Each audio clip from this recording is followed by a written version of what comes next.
Hello, everybody. I'm back again on tonight reading Expert Secrets, and we're going to begin reading about the core market, the sub market, and the niche.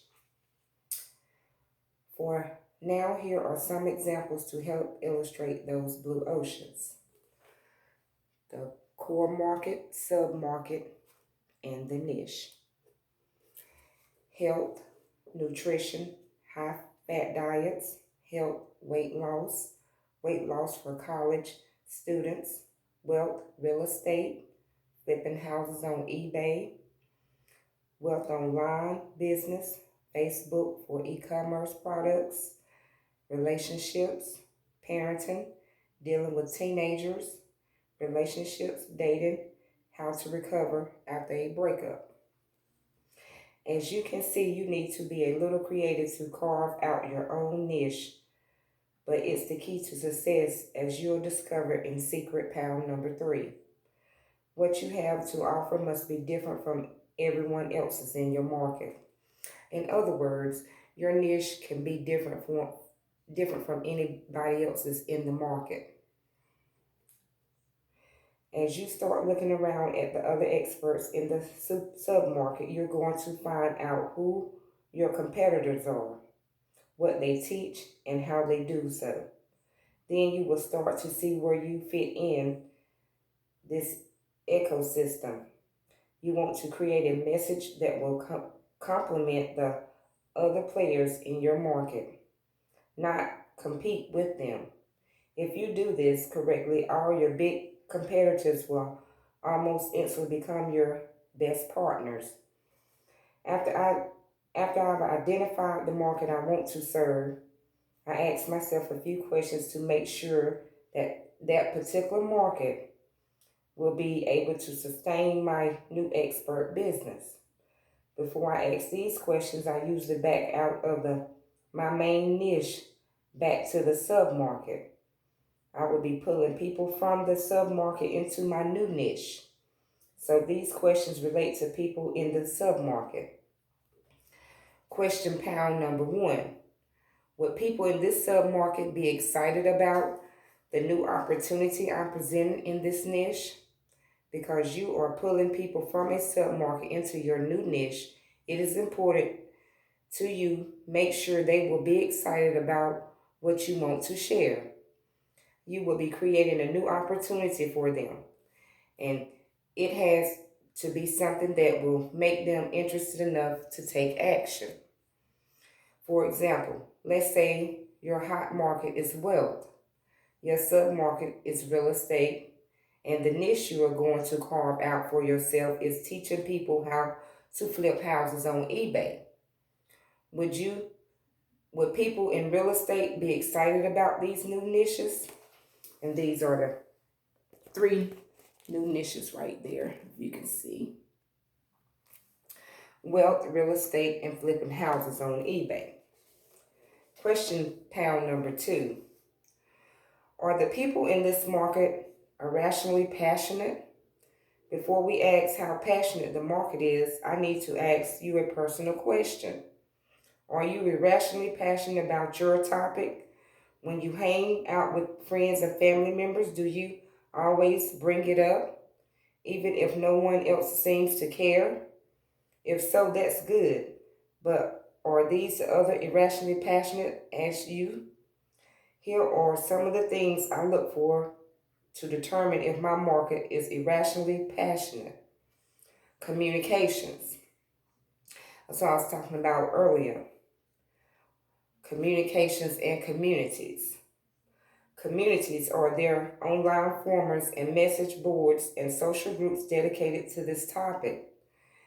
How about Facebook groups and fan pages, YouTube channels, podcasts, or blogs with other geeking out on this topic? You have so much.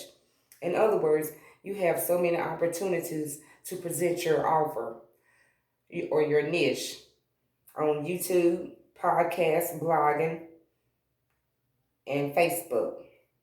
Vocabulary. Does the market have its own special language in the internet marketing world? You hear words like autoresponder, split testing, and squeeze pages in the health and biohacking market. And I am familiar with the word autoresponder, split testing, and squeeze pages, which I went through myself in training. And you have to have an autoresponder set up in your funnel as well. They talk about blood tests and ketos. An irrationally passionate market always has its own vocabulary. Does yours? Events. Does this market have its own events? They might be online or offline, conferences, seminars, summits, or masterminds. Even events are happening in your market. You might have a hard time getting people to attend webinars and trainings.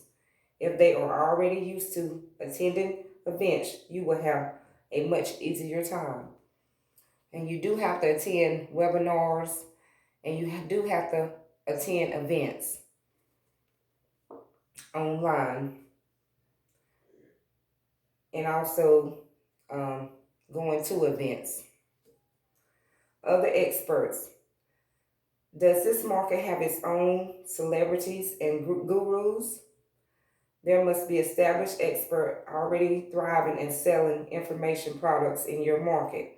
You don't want to be the first celebrity in a market. You want a topic or a niche with its own subculture already established.